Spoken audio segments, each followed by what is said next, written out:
Hello, my name's Benedict.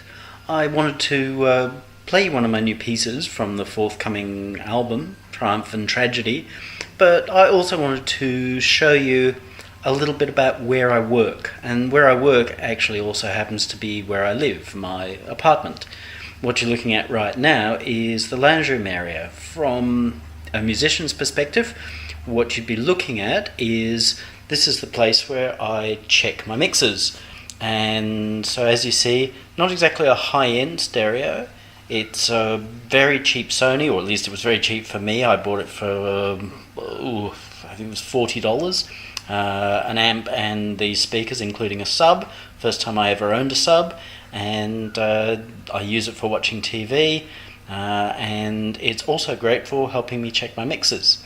So that's the lounge room and its purpose. There's the outside world and a little bit of my car.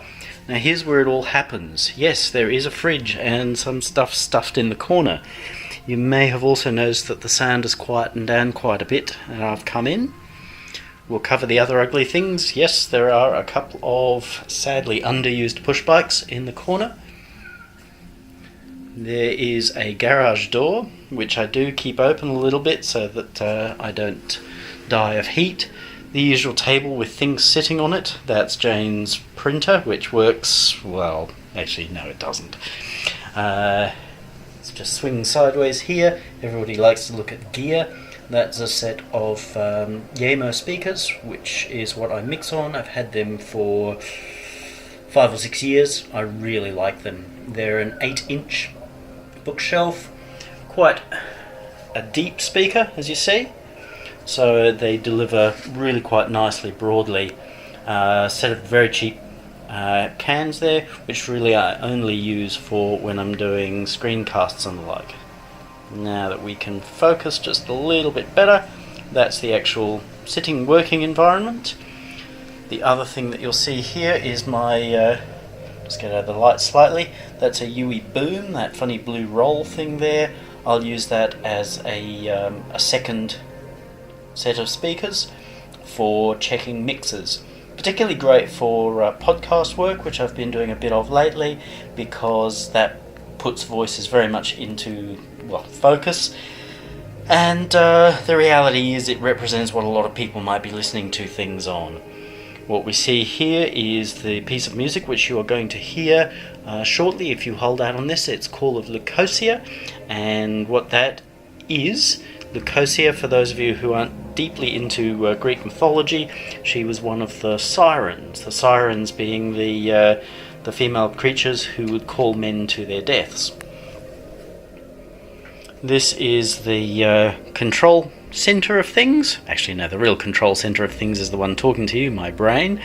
But this is the keyboard, which I use to create an audition sounds on.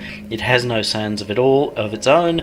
It controls what we see here. So these instruments, like if I open up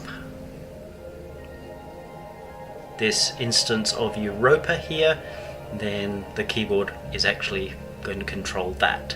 So dumb controller keyboard, but very smart because it was designed to interact completely with reason. So it makes it very smart and easy. Nice little tri-ring keyboard and the all-important cup of water when it's not containing coffee or tea. Another speaker, the usual obligatory bits and pieces hiding in the corner. I was very lucky when my partner Jane moved in that she brought a couple of bonus couches with her.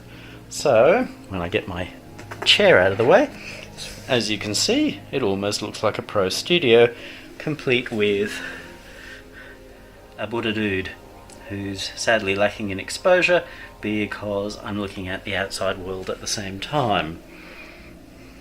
So there is the outside world. Sadly in here it's a little too dark most of the time. Like I don't have any lights on, the lovely brick wall, but I make do, and so that is the centre of my world and where the music is made. Thank you for watching.